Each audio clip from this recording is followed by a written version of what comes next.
ধাওয়া পাল্টা ধাওয়া হাতাহাতিতে গড়ালো প্রধান শিক্ষকের বিরুদ্ধে ছাত্রীদের যৌন হয়রানির অভিযোগ। ক্ষুব্ধ অভিভাবক স্থানীয়দের তোপের মুখেও শিক্ষককে বাঁচাতে গিয়ে ক্ষোভের তোপ থেকে বাঁচাতে পারেনি খুব বিএনপি নেতা। ঘটনাটি সোমবার সকালে কুষ্টিয়ার দৌলতপুর উপজেলার মরিচা ইউনিয়নের বৈরাগীচর প্রাথমিক বিদ্যালয়ের।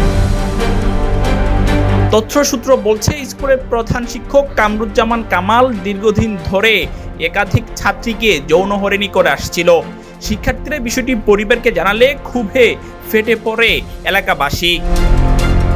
ওই শিক্ষক সকালে স্কুলে আসলে অভিভাবক ও স্থানীয়রা তাকে অফিস কক্ষে অবরুদ্ধ করে।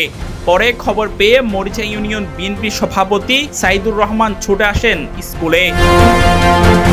তিনি প্রধান শিক্ষককে মোটরসাইকেলে বের করে নিতে চাইলে ক্ষুব্ধ জনতা তেড়ে আসে।